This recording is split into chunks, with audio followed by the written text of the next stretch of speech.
Hello, everybody, and thank you for tuning in for episode 14 of the Dancing Eyes podcast. My name is Frankie Caputo, and this episode is a little bit different from the previous ones. This is the first all-parent roundtable. So I'm going to have 6 parents join me today, one of which is my mom, actually, so you guys will get the chance to meet my mom. And I'm just going to ask them some questions. This episode has been in the works for a little bit now, and I'm very much looking forward to finally releasing it, and I really hope that it brings value to other parents of children with nystagmus. With that being said, if you are watching this episode on YouTube and you haven't done it already, please hit that like and subscribe button and leave me a comment. Let me know what you think. And the podcast has an Instagram account. It's just called Dancing Eyes Podcast. You could just search it on Instagram, and it's also going to be available in the description of the video. And you can also listen to the podcast on Apple Podcasts or Spotify. Lastly, new episodes of the podcast will be aired on the first and third Monday of every month, so make sure to look out for those. And with all that being said, I hope everyone listening enjoys and gets something from this episode, and let's get on to the show.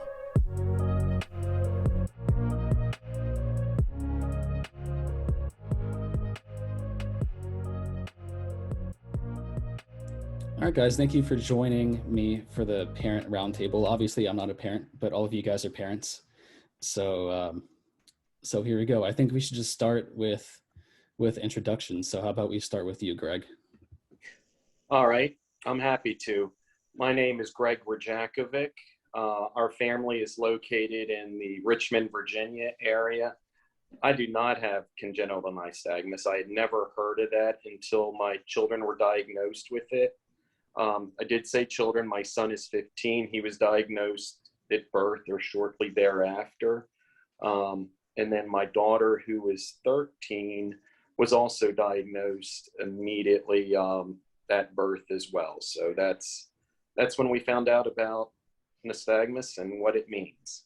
Okay. And how about you, Michele? Hello, I'm Michele Hecht. I am a parent of my son who has nystagmus. I do have nystagmus. I am located in central New Jersey, and I've known about it for a long time because I've had it my whole life. And your children, or do you have a child with nystagmus? Oh, I'm sorry. My son is 21. Yeah. I have he's my children, age. only one has nystagmus. And how about you, Domenica? I am Domenica Passanella. My family is from upstate New York. I do not have nystagmus, but my son Anthony is 8 years old. He was diagnosed around 14 weeks. So he has congenital infantile nystagmus. First time in our family, but we recently received genetic test results, and so we know where it comes from, and it is hereditary, and I'm a carrier, so it's new information for our family, but kind of felt nice to get that answer. I'm really excited to be here and meet you all. Okay, Tonya. Yes, hello everyone. I'm Tonya Curtis. I did not know anything about nystagmus until I had my son. He is also 8. We live here in Connecticut, and I found out when he was 8 weeks old. Okay, and Jen? Hi, my name is Jen. We are in Ontario, Canada. My oldest is 15 years old, has nystagmus. Found out when they were about a few months old. A friend noticed when we were out for supper that their eyes were wobbling back and forth. Mentioned it to my pediatrician, and turns out their paternal grandfather has it as well. So that's the link there for us.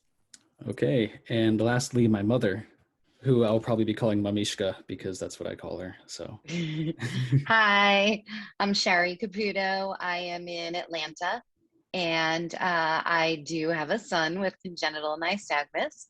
He's almost 22, and he was diagnosed probably about 3 months old. We were at a routine checkup at the doctor, and he immediately said to me, I need you to go take him to the eye doctor. And it was very shortly after that he was diagnosed. Okay, so I think, I could be wrong, correct me if I'm wrong, but was the only person out of the group who already has nystagmus Michele? Was there anybody I else? think so.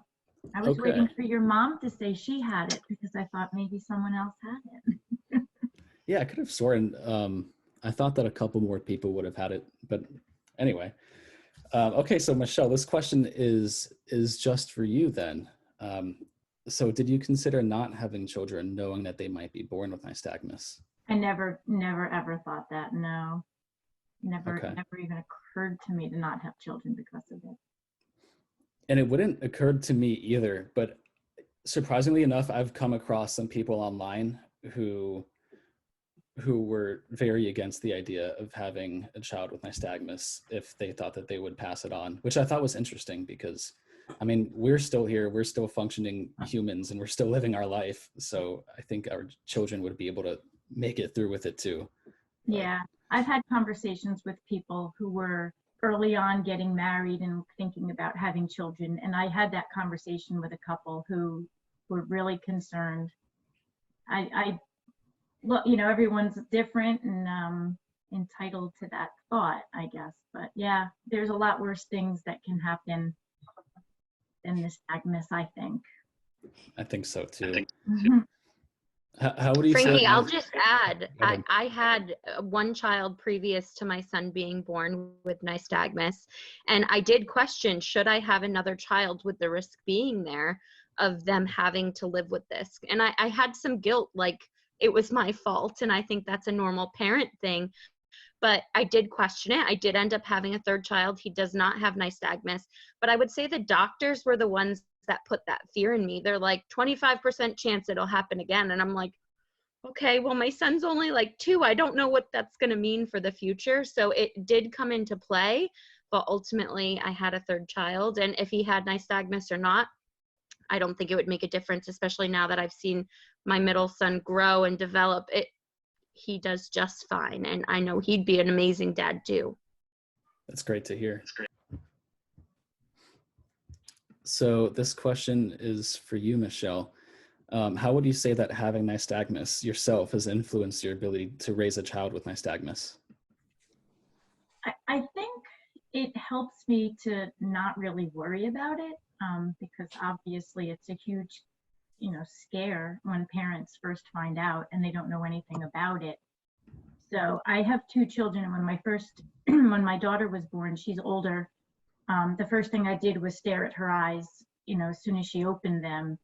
I was like, I don't think they're moving. And then, so when my son was born, and she doesn't have it, like I said. And then when my son was born, I did the same thing. I stared at his eyes. So I knew like within days of when he was born, oh gosh, shoot, I think his eyes are moving. And I brought him, the first time we went to the pediatrician, he confirmed it. And he's like, yeah, they are. But I think because I grew up not really affected by, I shouldn't say not affected by it. It certainly had its challenges, and I certainly went through challenging times. I went through college. I do have a license to drive, but there were challenges along the way. So, but I think I never really treated my son any differently. And when he was born, he's 21 now, and he sort of ignores the fact that he has nystagmus. He kind of gets annoyed with me when I talk about it with him, and I ask him questions. Like when he was younger, and I would ask him, like, are those lights moving? He's like, Mom, he would just get annoyed with me. So I think it's caused me to just kind of not really worry about things. And he's grown to be a very normal, adult. Does he drive? He does drive. I didn't think he would. I thought his eyes were worse than they are, I guess. But he managed to get his license, and yeah, scary. I don't drive with him, but he drives. I won't let him watch this, so he doesn't see me say that. All right, so I think starting with Greg here, I know we touched on this briefly, but I want to get a little bit more into detail with everybody. But how did you first find out that your children have nystagmus, and what was your initial reaction? Man, I remember it like it was yesterday. My wife was teaching at the time, so I took our son to the pediatrician. He had a cold, and his new parents, when your child has the sniffles at 3 months, you run in. And she said, hey, it's just a cold, but you need to go see the eye specialist right now, and made an appointment to see him. And that's when we learned he had nystagmus. In Richmond, there were two specialists. We saw one the very next day. He was terrible. And I say this really to all the parents that have young kids. I remember being told by him when he tested him the next day, he said, your son will never be able to pick a Cheerio up off the floor because he won't be able to see it. He's going to have so many challenges in his life. And that's when we learned that he had it. And then we can talk about it later, but Alex is a thriving young man. So, and then with my daughter, someone else mentioned a few minutes ago, hey, when my daughter opened her eyes after a few days, we watched and her eyes were moving back and forth. And we knew before the doctor even told us she had it. So, and I think that was, Tonya, you mentioned, gee, should we have another child? We heard the same 1 in 4 chance that I think you mentioned. And that was, we thought about it, but it was, well, gee, if they don't have it, they can be an advocate for their brother. And if they do have it, when they get older, they can support each other. So, that didn't stop us from having a second child. We figured one way or the other, we would have at least one child, maybe two. So, and we do have two. It's crazy about, that doctor's story there, saying that he wouldn't be able to pick a Cheerio off of the floor. I've heard some crazy doctor stories like that. So, yeah. Okay, Domenica, how about yourself? How did you find out, and what was your reaction? Yeah, so we knew sort of that Anthony's vision wasn't tracking quite the way, a typical newborn might. But we definitely didn't see his eyes moving as much as we do now. And so I think that's what sort of prompted us to wait a little while. And then finally, I just asked his pediatrician, he's not quite tracking things. And after an exam, he told us he had nystagmus. So his pediatrician identified it for us. And then we did see an eye specialist as well, and we had a very similar experience. The doctor just sent us on the wrong path. We were so worried. We thought it was really going to be, doom and gloom for him, after that. And then after a year, we found Anne, and obviously our outlooks have changed. And much like Alex, Anthony is young, but he's doing really well. So, but we did have that initial very similar experience, thinking that, it was devastating. And, it's not good news to get. You feel, nervous and wonder what's going to happen. But I do think we would have looked at things a little bit differently right off the bat. So in what ways did ANN influence your perspective on nystagmus? I found I found the Facebook group before I even went to the website, and just found it, like, the community just so uplifting.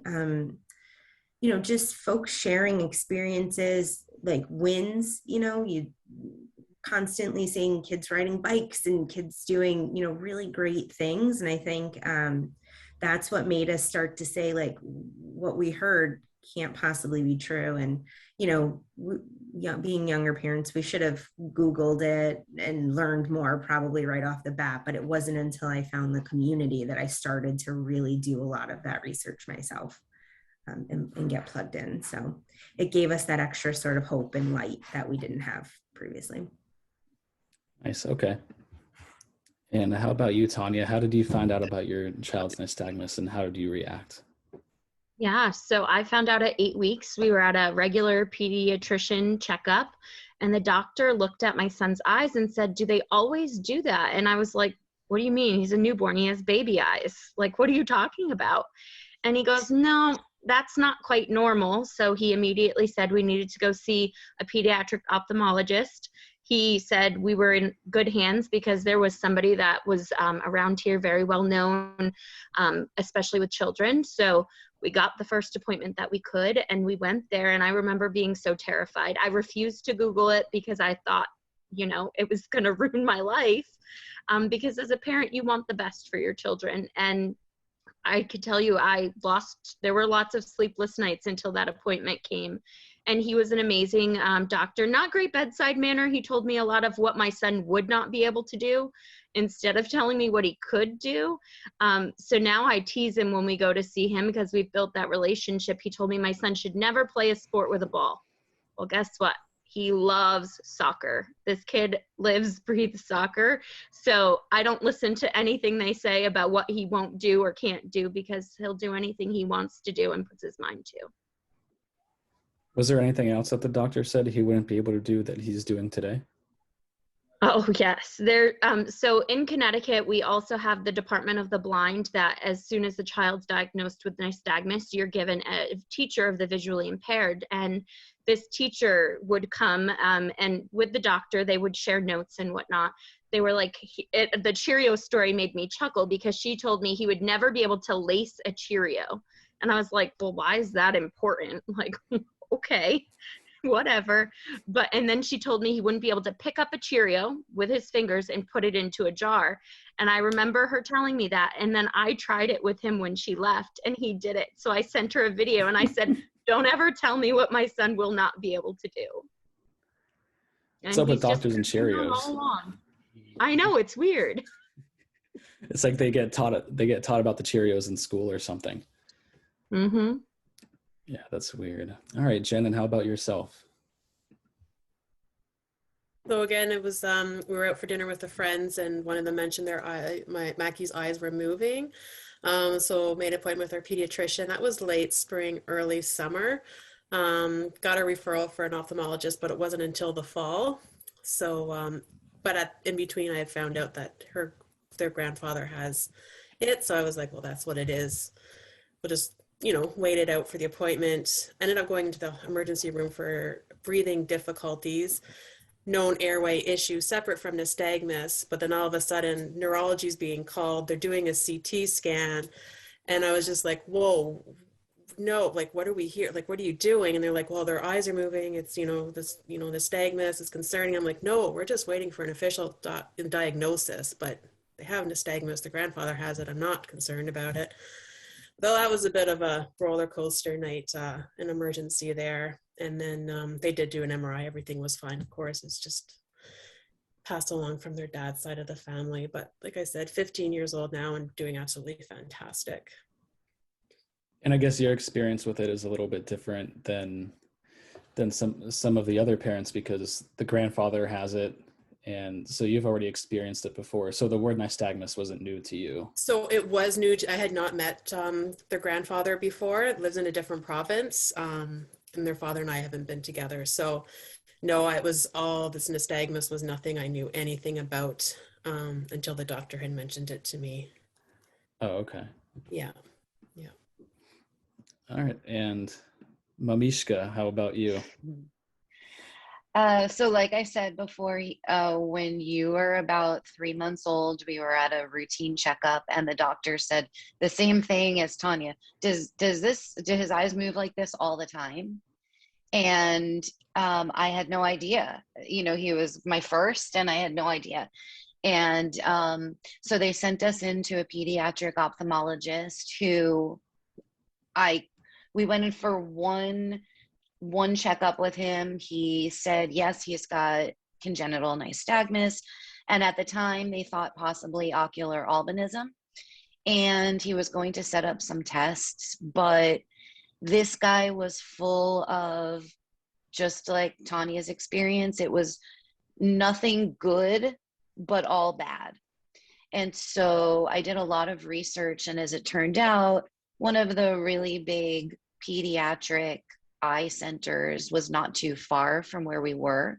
We were living in Fort Lauderdale, and not going to mention doctors' names, but another doctor with very bad bedside manner, who really told us that the only thing we could do was bring him in every 6 months for a checkup.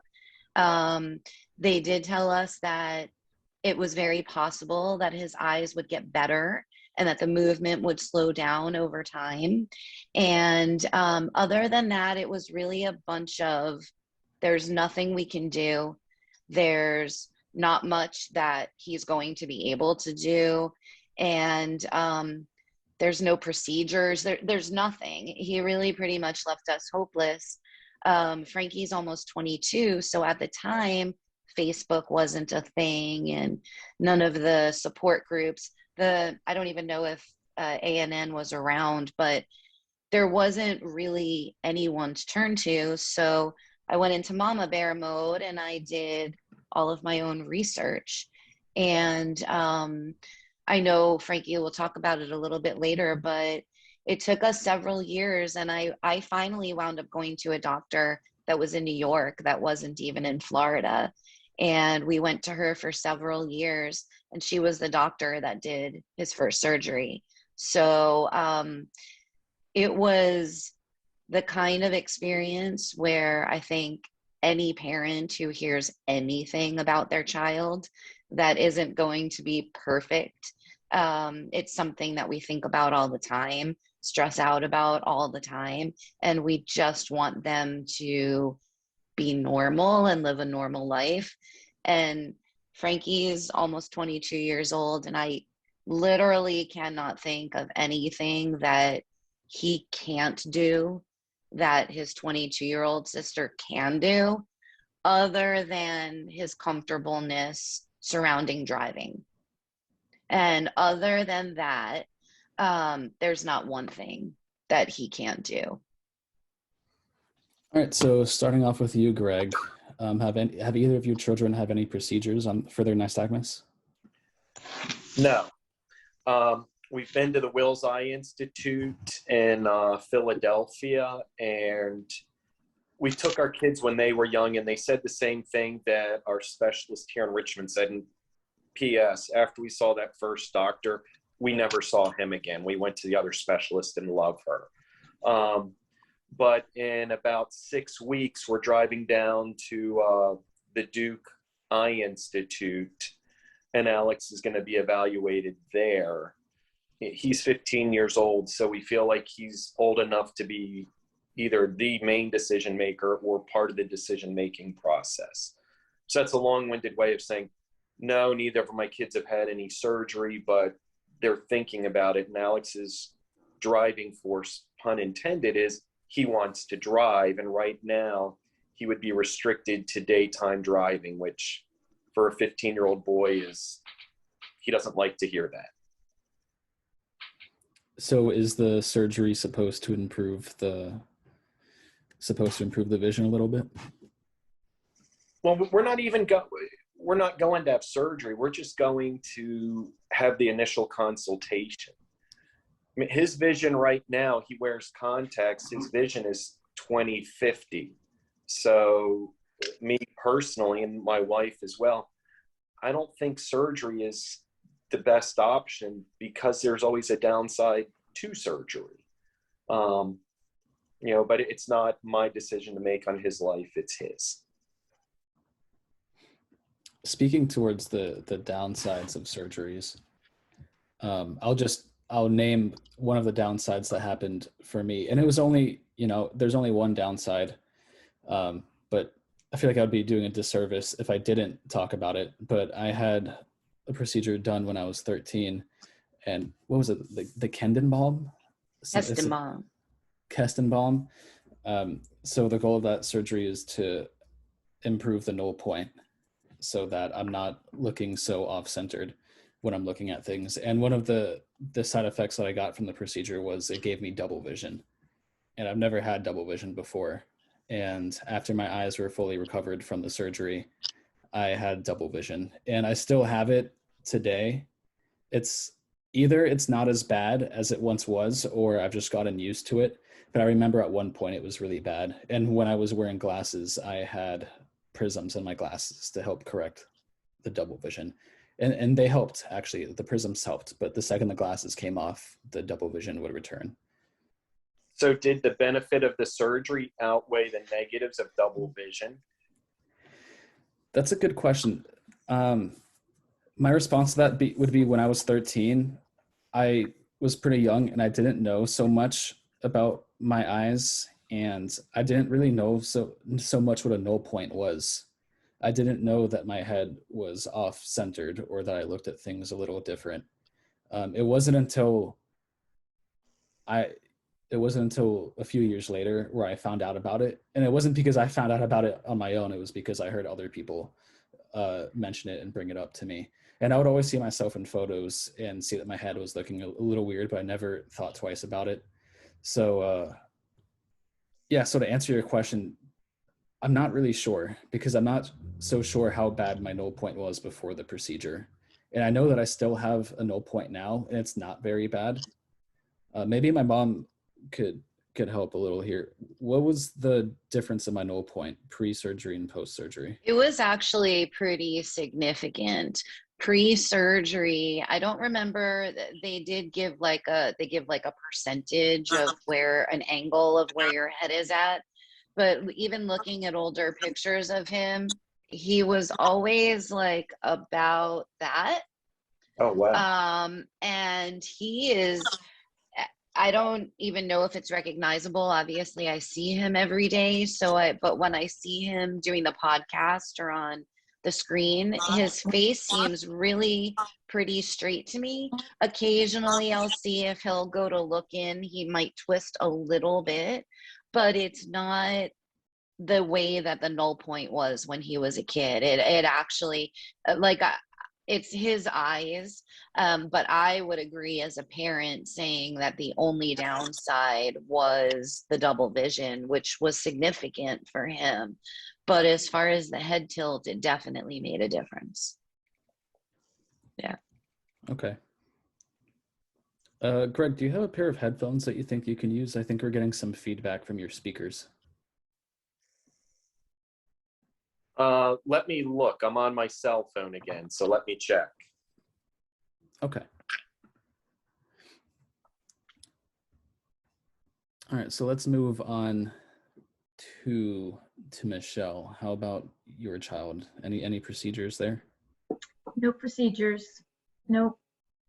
When he went to an ophthalmologist when he was a baby, who we were sent to from my pediatrician, and he was actually quite knowledgeable in nystagmus. He had lots of patients. He was like the doctor up in North Jersey who you couldn't get in to see him, right? So, but he always told me he did plenty of surgeries, but he told me that my son wasn't necessarily a candidate.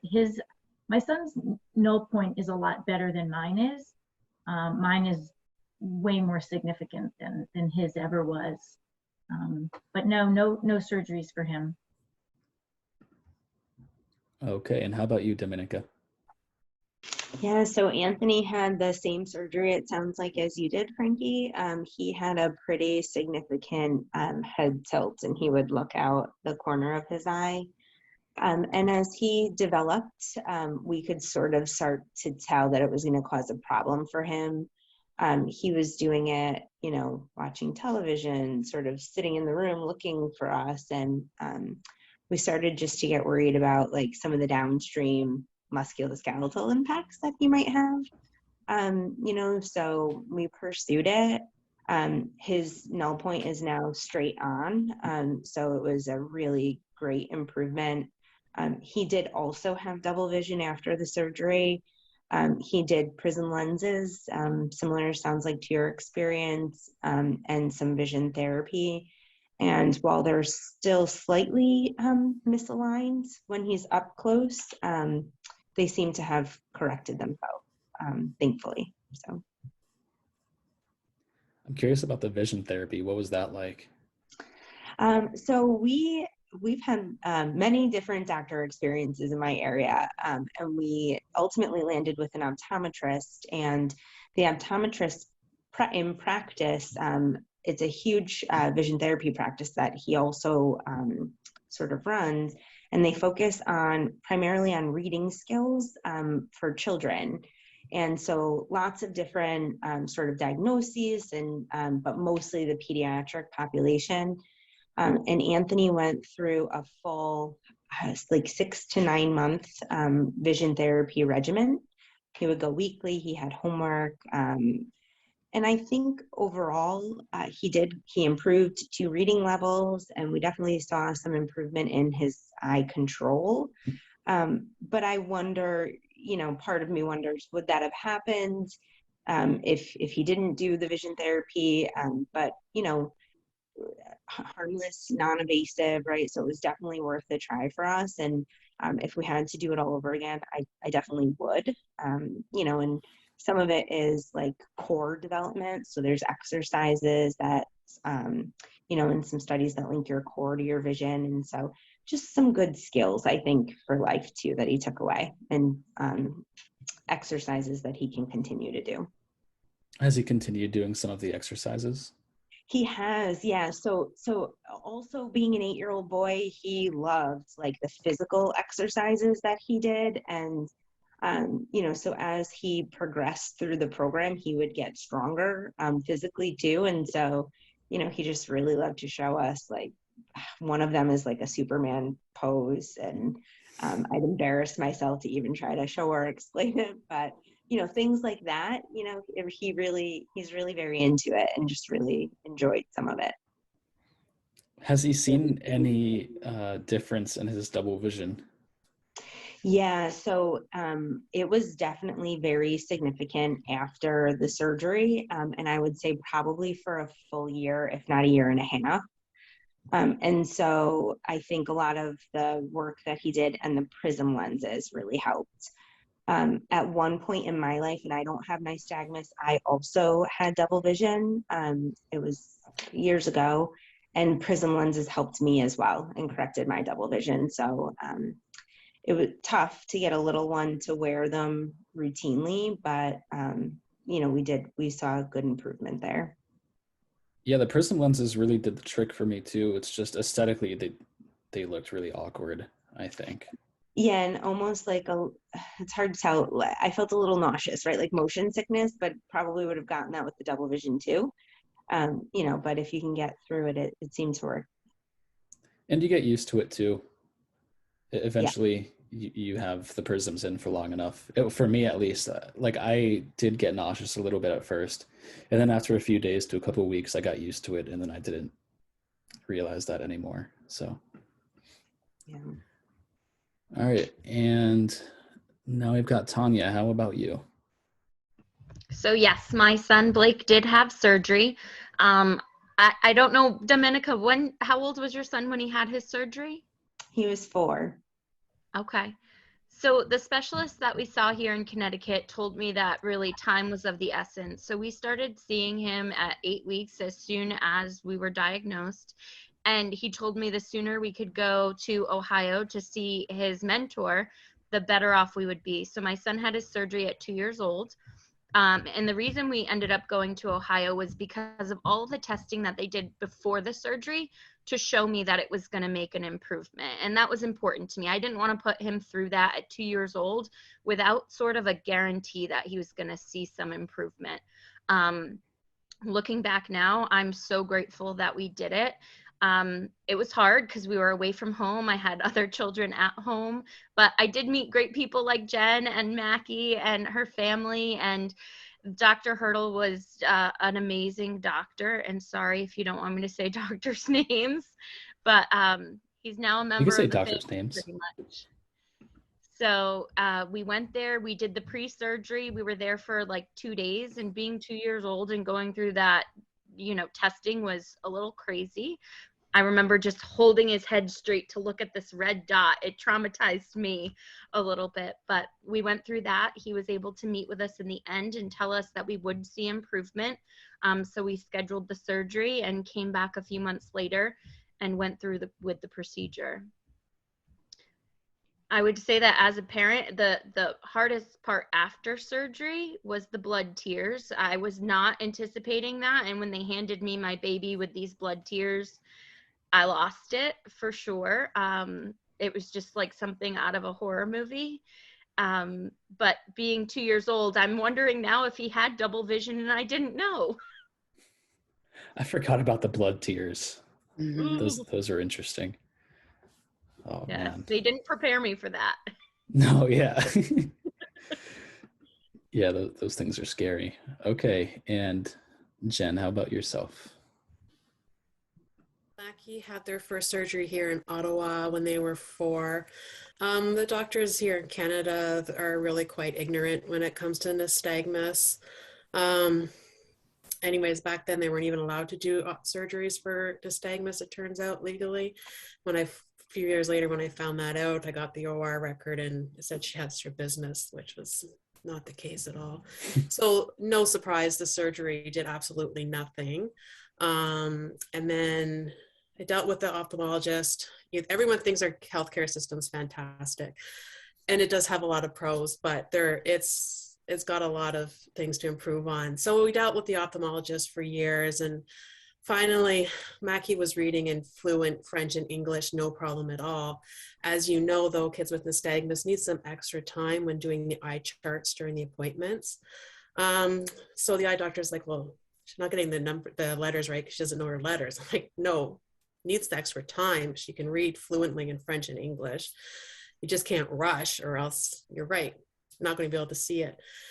So that was the last appointment we went with him. And then I started doing my research, found Anne on Facebook, connected with Dr. Hurdle, and we went 6 years ago last month, and we decided to do the assessment, the testing and assessment and surgery in one trip, as they were a candidate for the surgery.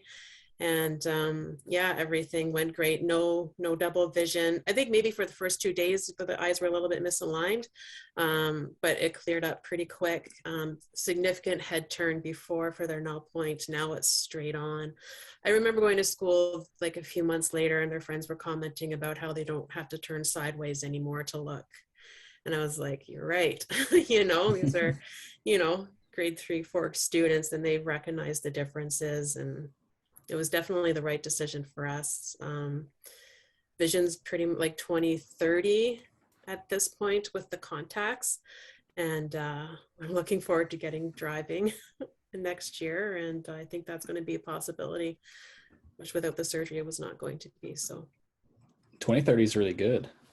Yeah, the doctor really tries to push 2025, and we're like, they're pretty close. Yeah, it's remarkable. And you said they wear contacts? Yes. Yeah. What kind of contacts are they? I don't. Are they just normal contacts, or is... Yes. Okay. Yeah, I think they're just regular contacts. Just started in the summer, was glasses before then, and finally got the courage to switch to contacts. And they say they see so much better with the contacts on compared to the glasses. Okay. And all right, Mamishka, how about So yourself? I think that we already touched upon the fact that you had the procedure. How old were you? About 12? 13. 13. Okay. So we did that procedure with I don't know if we're naming any other doctors, but Dr. Dr. Seisler. Yeah, Dr. Emily Seisler in New York, and she was really just absolutely fantastic. Frankie and I made a little mother-son trip out of it, and we went to New York for about a month, basically, and we did his surgery and did all of the follow-ups and stayed, and did all the shows and that kind of stuff. And so for us, it was also, I think, a nice experience to be able to do that together. And then as he got older, we always looked, what else is there? Is there anything that could help him enhance his vision even just a little bit? Because he started to get to the point where he wanted to start to drive or think about driving, and didn't feel like that was something he was going to be able to do. And so just recently, I think he told me the other day it had been a year, but in Georgia, in Athens, Georgia, through the Facebook page, We found a doctor willing to do LASIK on him. And Frankie would have to give you as far as his feedback is concerned. But for him now, it's been a year and he hasn't worn glasses. And he's been wearing glasses since he was about a year and a half. And so for him, I believe it probably was worth it. I think he still needs a little bit of a prescription in order to feel comfortable getting onto the road. But aesthetically, and not having to worry about the thick glasses and the prisms in the glasses, that's been great for him. Yeah, the one thing about the glasses is they did have prisms, and obviously right now with the contacts, there's no prisms and there's nothing to correct the double vision. So I am experiencing some double vision that I don't think. Well, actually, I had prisms in my glasses, but they weren't for the double vision for a while. So I had the procedure when I was 13, and then from 13 on to maybe 16 or 17, I had prisms for my null point. And then we changed those prisms out. And then I went prismless for a couple years. And then in 2020, I got a new kind of prism, which just moved my point of view up a little bit, because I guess the doctor was seeing that I had a null point, and I had to move my head up for the null point. So it corrected the level at which I was seeing things, if that makes any sense.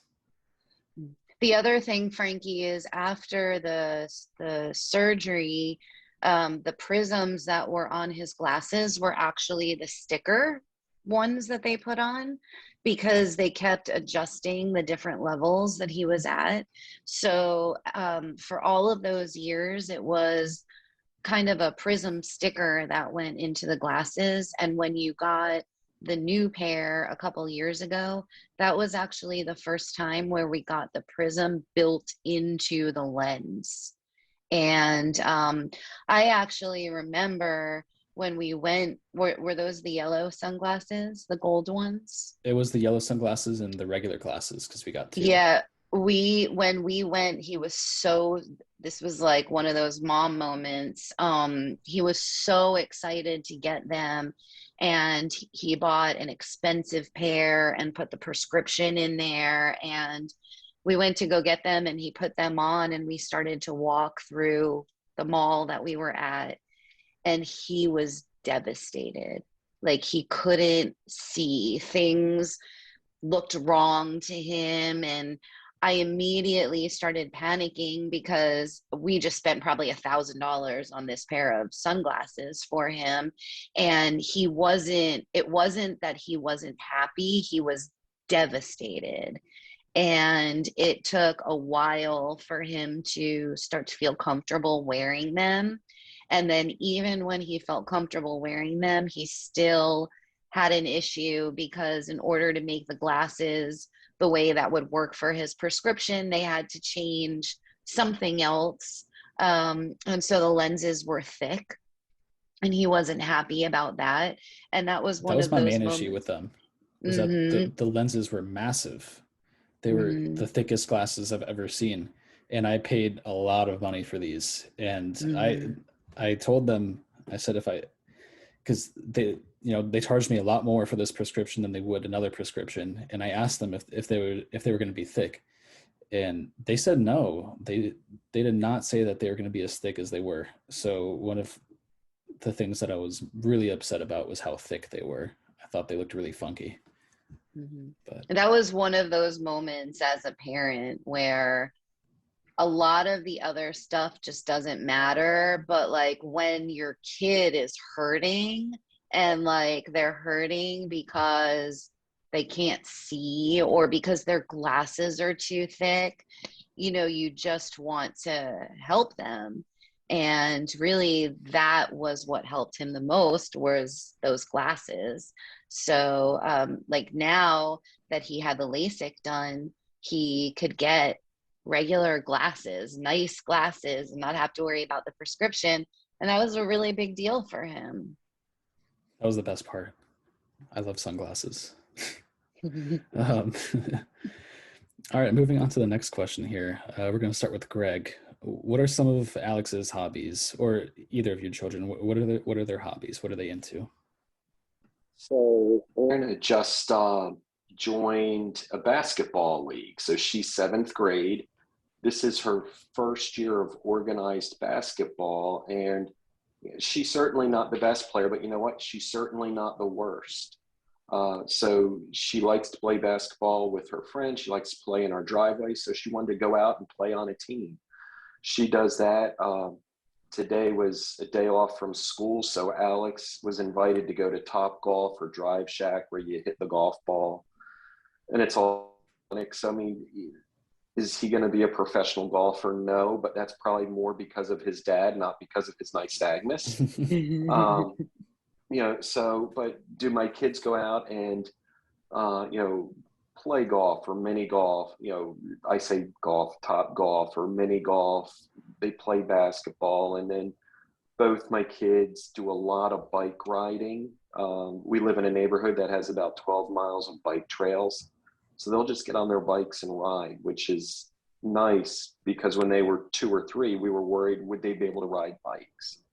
And then they're both, my daughter especially, Anna, is a big reader. So she reads a lot. And that again was another concern of, would that be an issue? So, to me, they do all the things other kids do. And then of course my son may spend too much time playing video games, but it's a different story. He's a 15-year-old boy. Yes, to all those doctors who are saying, with all their Cheerio stuff, saying that we're not going to be able to pick up Cheerios or play sports with balls. I don't know what you guys are talking about. So hopefully any parent who just had a child diagnosed with nystagmus and is worrying will come across some of these stories and feel a little better about it and be a little more optimistic. So, all right. Thank you, Greg. What about you, Michele? Yeah, so my son plays every and any sport that you put in front of him. He played organized basketball from the time he was in kindergarten. He started playing t-ball in kindergarten, basketball and soccer. I think of all of the sports, the soccer was probably the best for him. The ball's a little bit bigger, and he had a better tracking for that. Baseball, he loved. He has such a passion for baseball. Unfortunately, when he got to be about 13 or 14 and they started really fast pitching, we sort of had to encourage him to sort of step away from baseball because we thought it was going to be a little dangerous for him. But, Greg, you said, is it because he may not be a professional golfer because of his dad, right? Well, I am so not athletic, and I have nystagmus, right? I wasn't even thinking that, but I don't think it has anything to do with my nystagmus. I'm just not athletic, but my husband is. So he was, who knows, I don't know if it's because of the nystagmus or not, but, certainly tennis, he loves to play it, but those kinds of sports are just more difficult, but he still plays them, he still enjoys them and plays them. And he played varsity, basketball and soccer through high school, so they can do whatever they want, honestly. Nystagmus shouldn't stop anybody. Okay. I, on the other hand, did not play any sports. I think a lot of it has to do, another important factor is the limitations that parents put on their children. Like maybe if you and Greg were telling your children, like, hey, this isn't safe, you shouldn't be playing this, then maybe they never would have picked up the ball or played any of the sports too. So I think it's also very important from a parent's perspective to allow your kids to experiment and try new things. Yeah, and he knew, I mean, he wasn't a great player. He was known for, when he was really little, he was known for getting hit. Like he would get hit by the pitcher and he'd almost do it on purpose because he was really fast.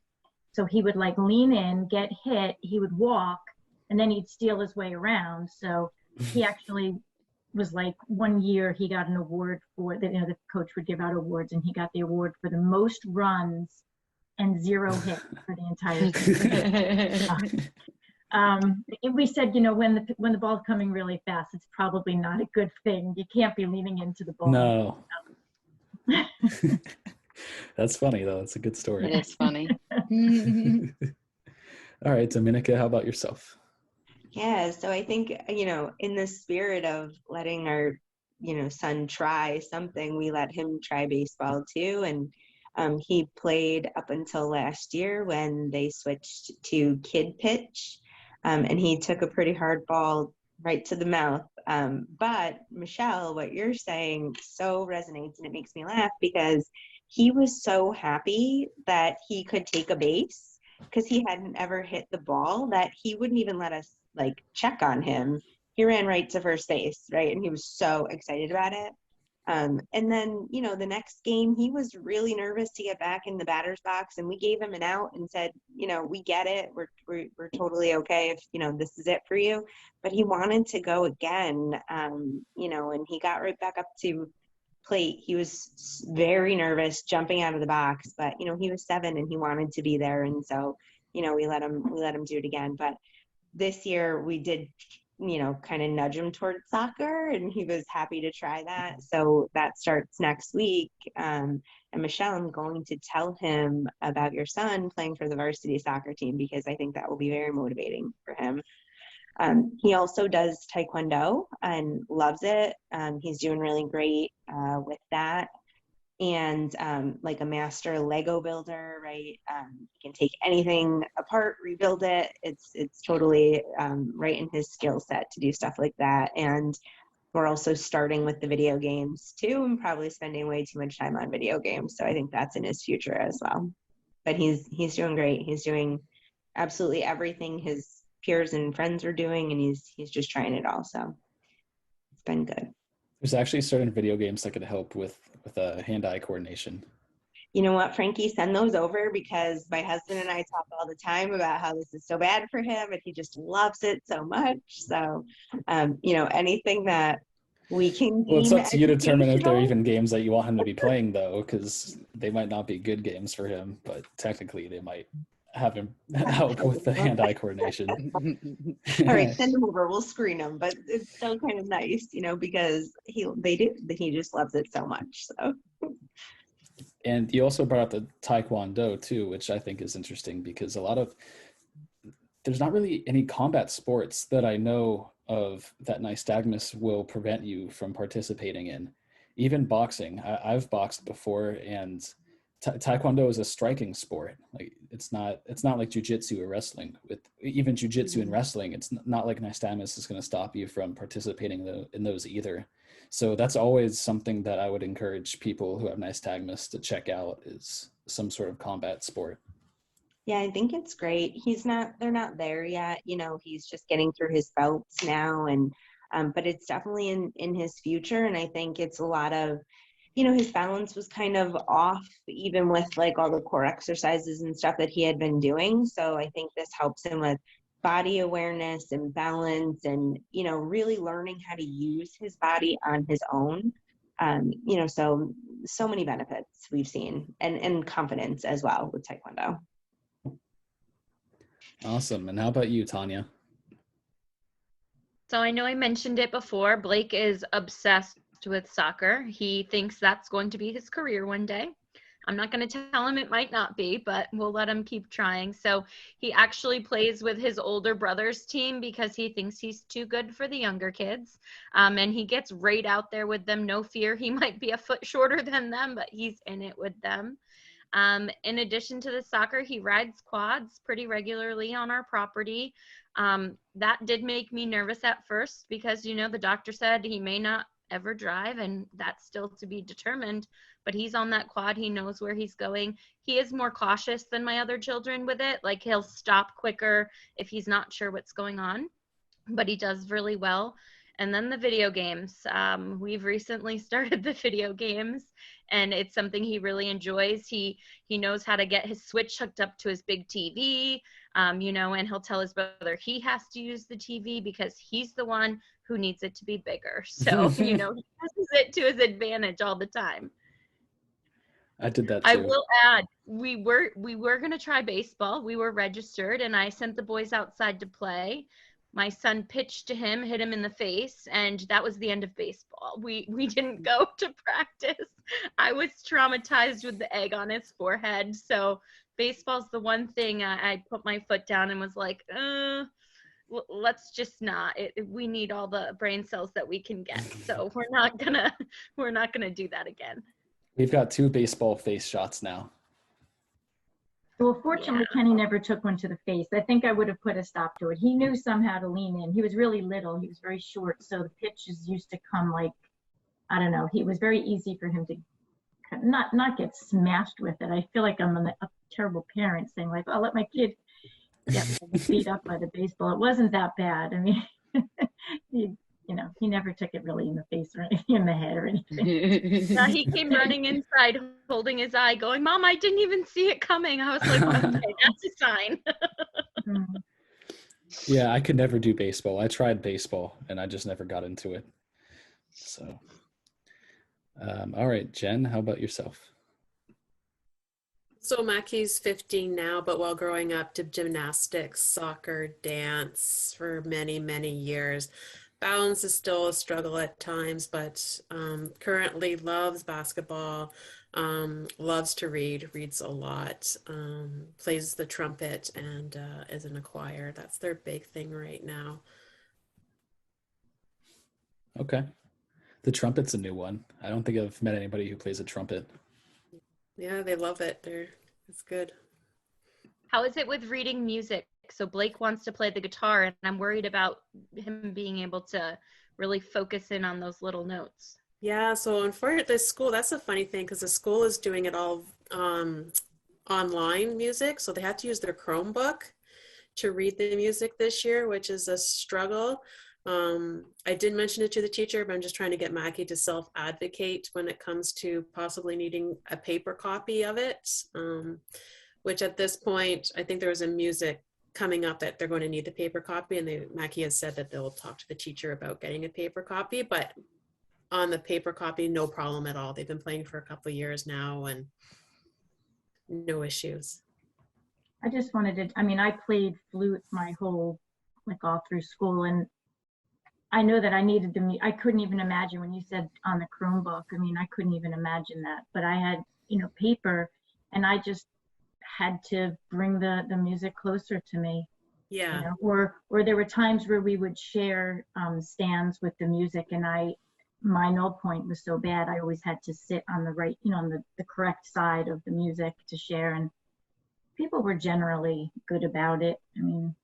It was just something I needed, so I just did it, and no one asked any questions. It was like, well, she needs it close, I guess she can't see, and it always worked.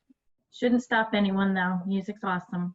Yeah, absolutely loves the music. And they read sheet music for choir, and the print, Tonya, it's so small. Like I can't, but Mackie does it and just bring it closer. Yeah, exactly. All right, so let's just continue with that last question. Okay, well, the only person left that hasn't spoken about hobbies was my mom, but I think I should probably do the talking on that, because that would be weird if I'm just gonna have my mom talk about myself the whole time. Yeah, in terms of hobbies, we can go back to playing instruments, and I've been playing the guitar for a couple of years now, and I've never had to read any music. I've never had to do that, but I'll play the guitar, and the nystagmus has never affected my guitar playing at all. I'm not a good player. I pick it up once in a while, but I'm not very good at it. I've played sports my whole life. I've always played football. The nystagmus has never affected any of my football playing. I play a lot of ping pong. I used to play a lot of ping pong, and I was really good at it. And we don't have a table anymore, so I can't play very much. But I was very good at that too, which I think doesn't make very much sense because of the nystagmus. But the nystagmus has never stopped me from playing ping pong either. I recently started playing some tennis, and I'm really bad at it, but that's not because of my nystagmus. I'm just really bad at it. So I'll get better at that as well. Those are some of my hobbies. Can you think of anything else? I think I named pretty much most of them. Frankie is a very gifted artist. He is a great drawer.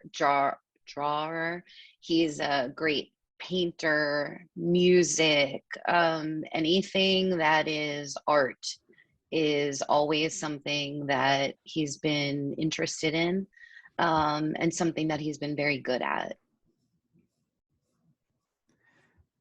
Yeah, I forgot that I produced music for a while. I'll still produce music here and there. There's some cool softwares online that you could produce with. So that was, yeah, that was a really big hobby of mine for a minute. I forgot about that. Yeah. It's been a little, I mean, like the introduction music for the podcast is something that I made. So yeah, that was something that I did for a while.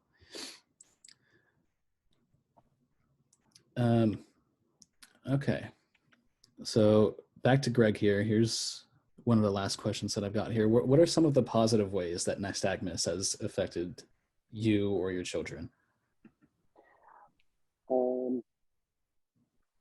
Positive, I guess I'll give a shameless plug to the American Nystagmus Network, and I'm a member of that.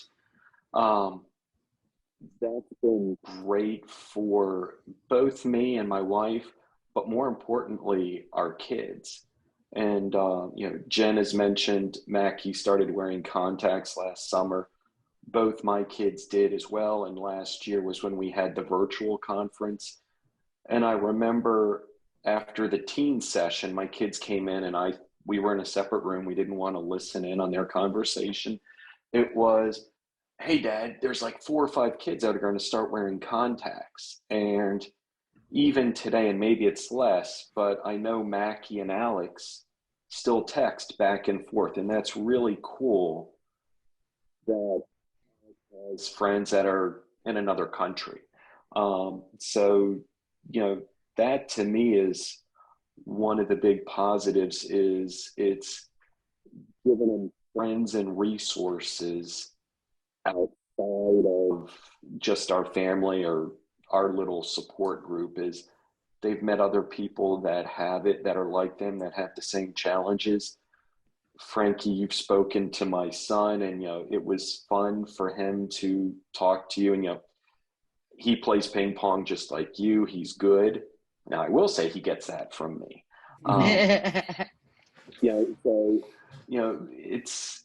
He's met a lot of people, and he's very outgoing. He's not afraid to meet people. And my daughter as she gets older, is coming more and more out of her shell.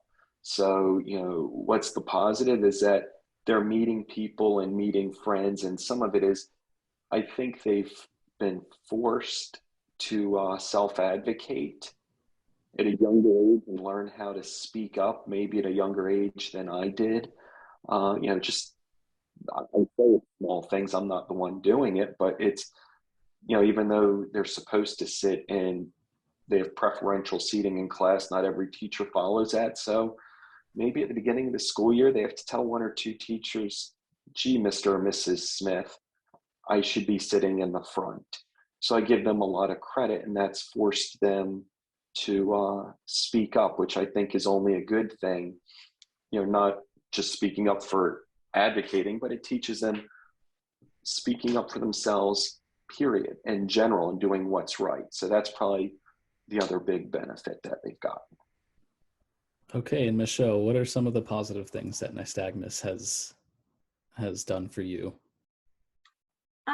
I think the biggest thing is just being a little bit more empathetic towards difference. I'm a teacher, so I think I bring it into the classroom where, if a student, especially if they have an eye condition or they can't see, I mean, lots of kids who need to sit up in the front because their eyes, and I always use it as an opportunity to share my nystagmus with them, and some of them, like, they all react differently, but some, oh, cool, let me see, and I'm not afraid to share it as I was when I was a kid. I wasn't as comfortable when I was a kid, but I think it's just made me more empathetic and understanding for others. And I too got involved with A&N, and I didn't get involved until my son was like 10 years old, I was like, maybe I should look into like more about this, you know, because I really never did anything for him other than he went to the doctor, you know, for his checkups and like any other kid would go. But when I got involved with ANN, I personally have met so many people, you know, adults with nystagmus, and I think I've been able to provide hopefully some positive, you know, influence on some people who have young children, and just shared, you know, different things with a lot of different people.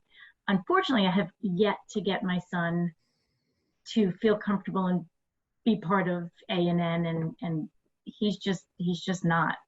He doesn't recognize that he has something wrong, or he doesn't want to recognize if he has anything wrong with his eyes, and unfortunately has not met anyone other than me with nystagmus. So, but it's helped me, I think, just be a better person. I think that would kind of answer my question for you if I were to ask you what are some of the benefits that nystagmus has had on his life. Right? Yeah, I mean, yeah, for him, I mean, I think I see him knowing, I think he's also empathetic, right? Because he's aware that I know he knows you know, he wears, but to him, he just wears glasses, like so many other people wear glasses, right? So, but he also has, I don't know if anyone here is familiar with Duane syndrome, with Duane's. So to me, that's actually more prevalent than his nystagmus. He has, basically all it is like one eye doesn't go past the midline. So he has, you know, when he was first born, I thought he was cross-eyed, but he was really just looking to the left, and his one eye wasn't moving. You know, it was just, the other eye was just staying still, but he was looking, and the one eye was cross-eyed. And anyway, so that's been more of an impact, I think, on him than his nystagmus, personally. But and the only thing that affected was that when he was born, my husband, when we knew that he had that, my husband said, well, he has to bat lefty. So that affected his baseball playing. He bats lefty, and he is a right-handed person, which I find amazing that he could have done that, but that's a whole other story. But I do think he's understanding of people who have some things, you know, other things that are wrong with them. Yeah, I think that's usually my answer whenever somebody asks me that question about myself is my empathy, and just acknowledging that, you know, everybody's got something and I have my things, and just being accepting of the other people who have their own and stuff. Understanding, because sometimes you don't know what it is that someone has, but I think just being understanding, and you know. Okay. And Domenica, how about yourself? Yes, so I'm going to give very similar answers. I definitely think that empathy is a huge part of our discussion whenever we talk about nystagmus with Anthony, and, you know, carrying that forward.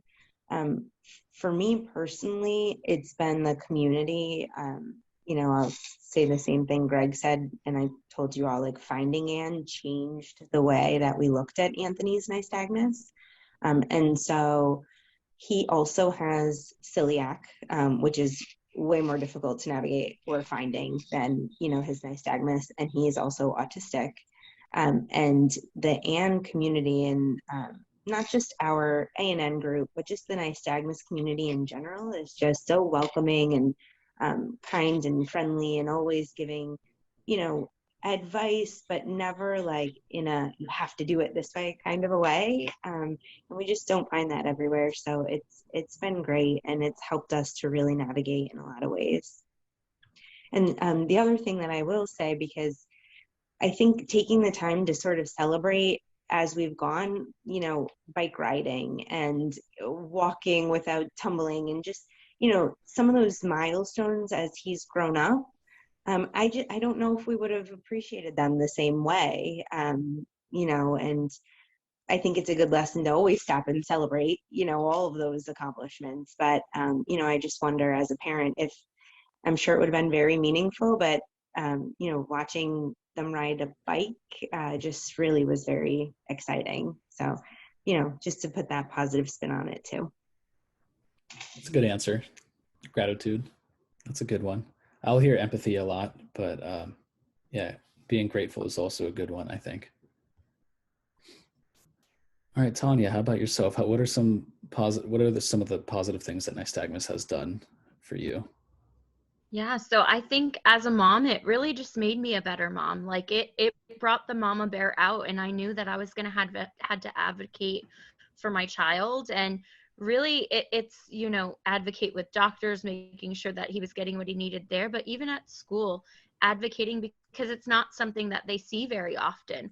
So I make it a point every school year. I send them this presentation that we put together, and they share it with the class and the teachers, and it really just helps the class understand and avoids those awkward questions like, why are your eyes moving? And I know kids are innocent when they're asking, but I wanted Blake to feel empowered and really own it, right?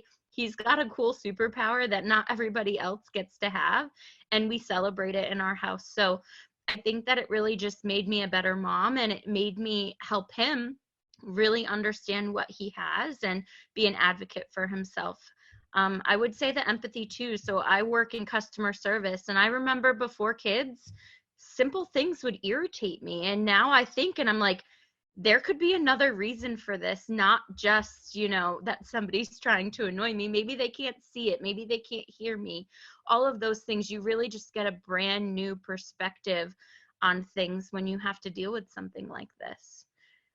So I'm grateful for it, and I know there was really a deeper purpose in this happening. I will add, because I know that Domenica also mentioned her son has autism. Blake is not autistic, but Blake is albino. So I would say more than the nystagmus, the albinism is noticed. So we can't even get through a grocery store with people saying, oh my God, look at his hair. And I'm like, yes, I know. He's very blonde. He's very fair skinned. So, I would say that for the most part, that's what people notice first before they even notice the eyes. All right. And moving on to Jen. So much the same as what others have said about the empathy part of things. I think Mackie was in grade 6, and for the graduation, they had to pick a quality of themselves, their best quality of themselves, and Mackie's was accepting the differences in others. So I think that spoke huge. And again, self-advocating, like the space in the classroom, close to the front, in the center. Been doing it for many years, in grade 9 now.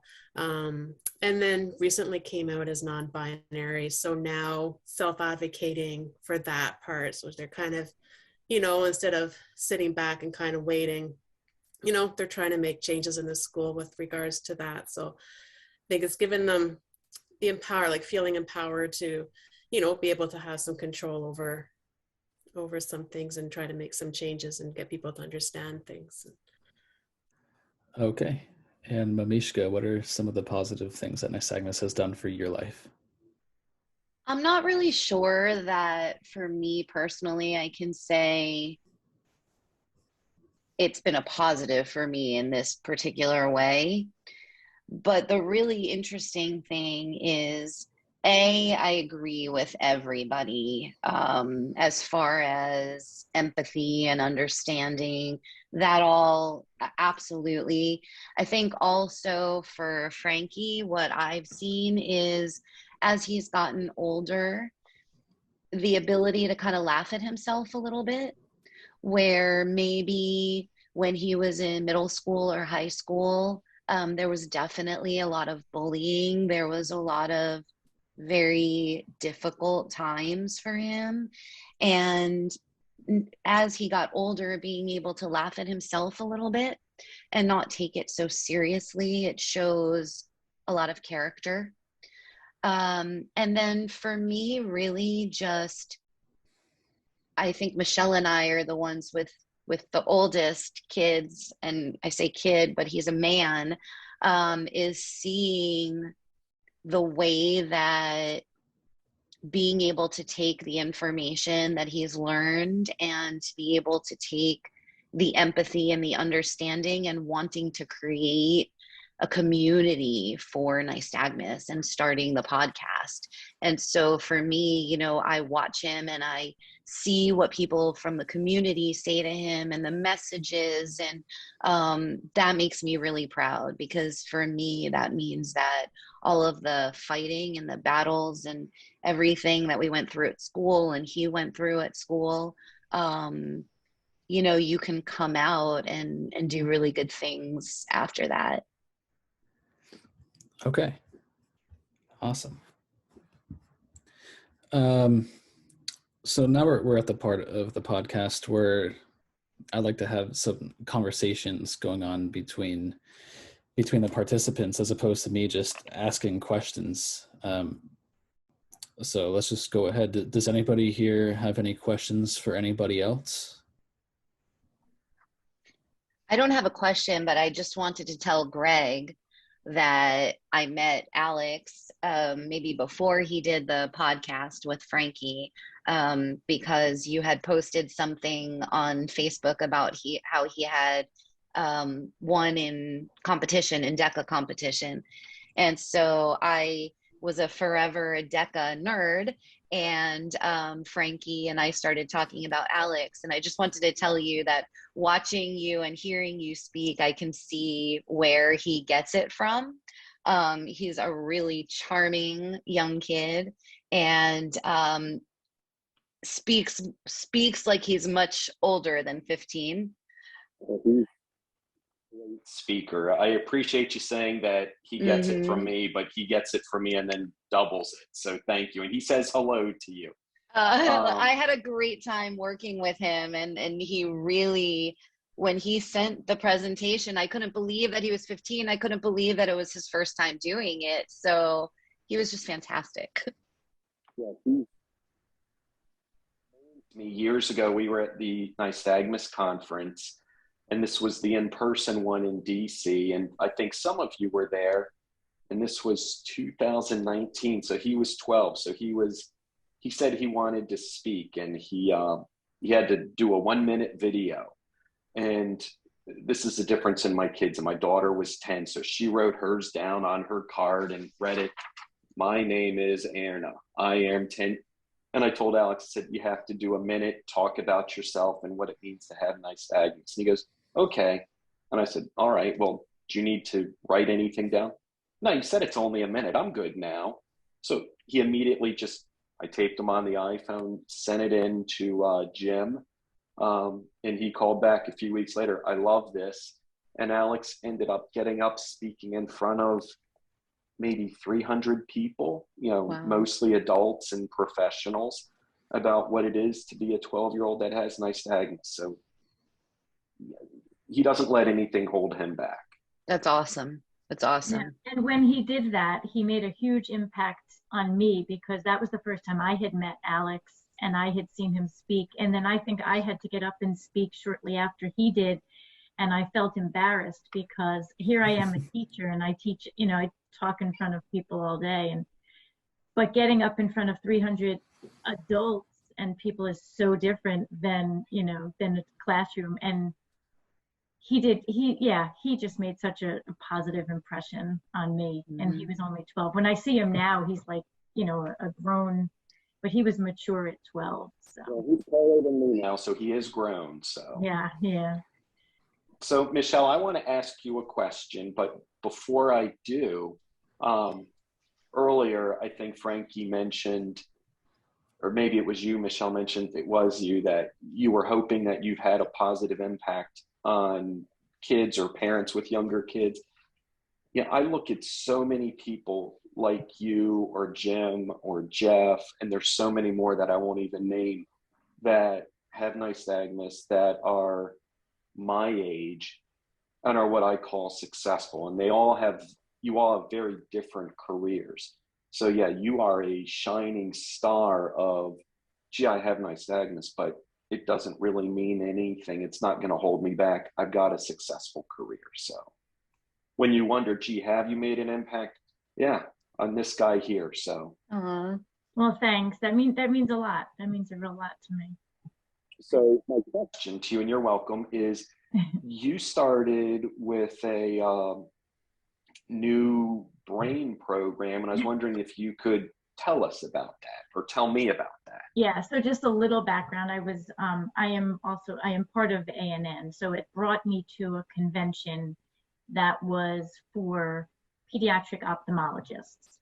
While I was there was a group that had this, they're an Israeli company, Revital Vision. I think that's what it is. I have it written down. But anyway, they had this program that they were promoting, saying that they can improve the acuity of patients using this program. And, it definitely triggered some interest by me and some of the other folks that were with me with Nystagmus, and they offered us a trial to do this program. And it's basically a computer program where things flash on the screen, and I have to click, like, did I see it in the first flash or the second flash? And there's things that are either like these very fuzzy looking things. It's almost like the stimuli it's a brain, like you said, a brain program. It's not physical, like Domenica, you were describing, like the exercises that Anthony does. It's totally brain. So I keep joking and saying they're like brainwashing me as I'm doing these exercises every other day. And I sit and I swear I'm starting to hallucinate and see things on the screen that aren't even there, or they say there's something on the screen and I don't see anything. But I've only gone through maybe 10 days of it, right? So it's every other day. So it's been a few weeks. And I don't know that I noticed anything different yet. They said after 20 sessions that I had to go get a full exam before I started it. And then after 20 sessions, I have to go back and get my acuity checked by the same doctor. So I'm curious. I don't know yet if there's been any result. I don't notice anything. It's not only for nystagmus patients. It was there for any nearsightedness patients, but they claimed that they had patients with nystagmus who had positive results. So I'm a little skeptical, but I'm keeping, I'm committed to it. I said, I'm going to do this. It can't hurt, right? It's something it's harmless. There's no, unless they're brainwashing you. Yeah. I don't think they really are, but these things just flash on the screen, and it's boring. And like I said, there's times where I think there's nothing on the screen and I'm clicking, like I think it was the first time. I don't know. I think I might be a good guesser. Maybe I really see it subliminally. I'm not sure. But I'll definitely will keep, you guys posted. I'll keep Greg. I'll let you know after my 20 sessions if it made any difference when I go get my exam. Very cool. Thank you. Yeah. Yeah, you have to keep us posted. I'm curious to hear about that. Yeah. I don't think I see any different. I don't know. We'll wait for the 20 sessions and see. What's that? I was just saying, we'll wait. Your husband or son? Go ahead. I'm go sorry. Ahead. I'll go and then you go. I was just saying we'll wait for the 20 sessions and see how that goes. Yeah. I was just going to say, wondering if your husband or son noticed that your acuity was any better now. I don't think so. Nah. Any other questions that anybody has for anybody? I have a question for Michele. Mm-hmm. What's nystagmus like in the workplace? So I'm a teacher, like I said, but it's a second career for me. So I used to work in a corporate office, right? I did finance, numbers, and I don't think it ever affected me, or really was even.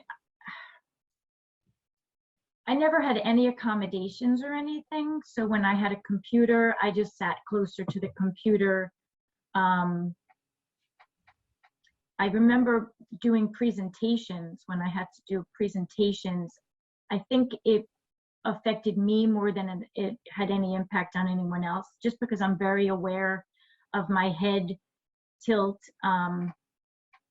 By now, my eyes are so, and I don't know how you do this, Frankie, all the time on these podcasts, but like, because I'm trying so hard to keep my head straight. So like in the workplace, when I'm even now when I'm teaching, I try so hard to keep my head straight, and it's exhausting. I've got severe like neck issues and muscle issues. So those of you who had surgery done for your children because of their null point, if it was really, really bad, I think it's great.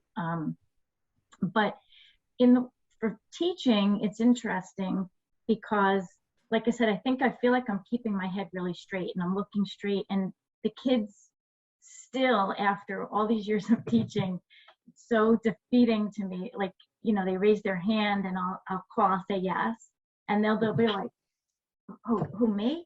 And I'm like, darn it, I'm I still get not that all the looking time. straight. I'm like, I thought I was looking at them, and it still bothers me after all these years. I mean, you know, so that's the worst part for me now. You know, it was when I was giving presentations, it was exhausting.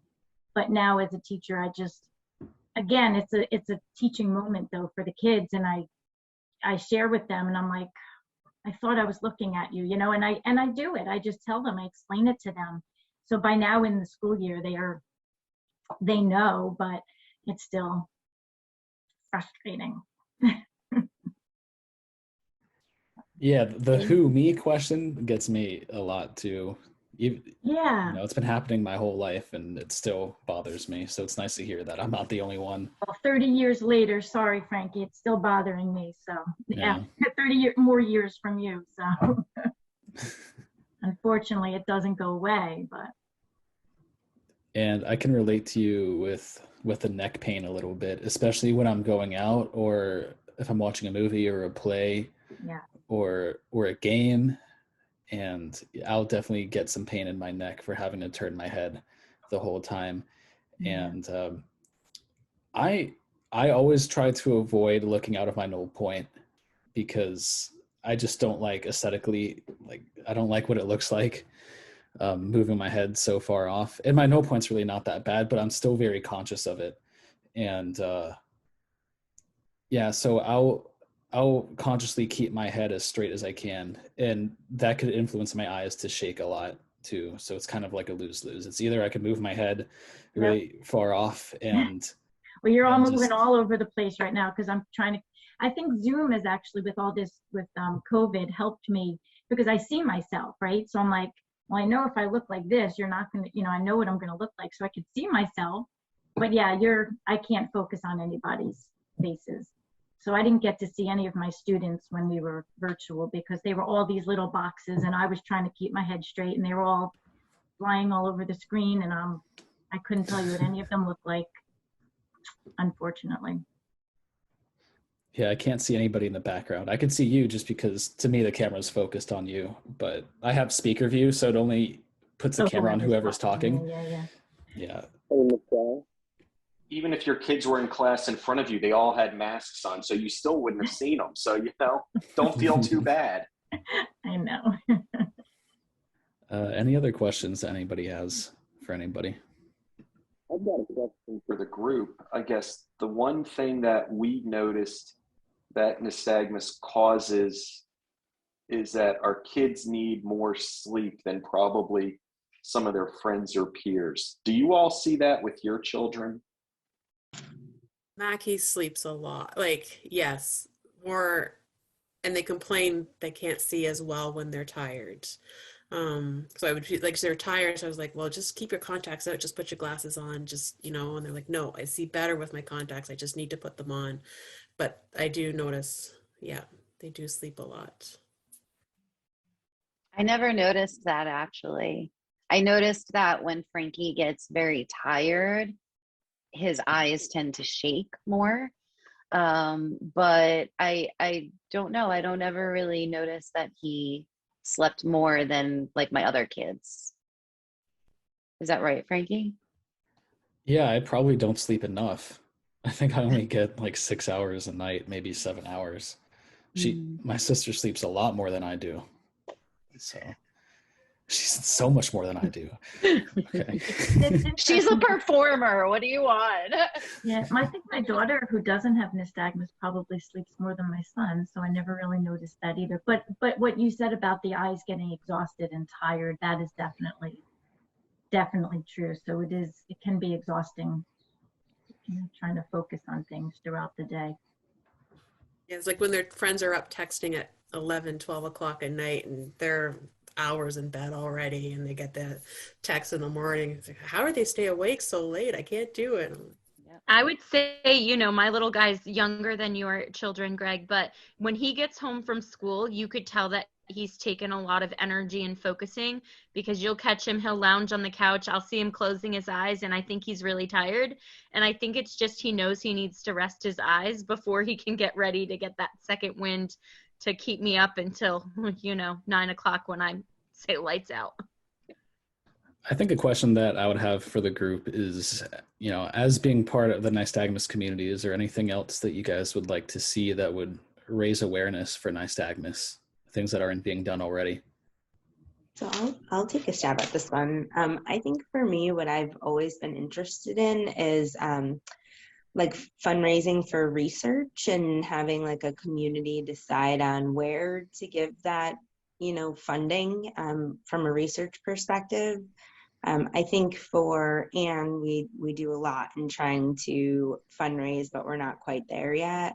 I just think that, because we have such a strong community, we have an opportunity to influence, where the research is done, but we just haven't necessarily banded together yet to do that. So hopeful that, in the next few years, we'll be able to really pioneer something like that here. Our colleagues in the UK do such a great job with that, I think, and maybe we can just kind of replicate that on this side of the globe,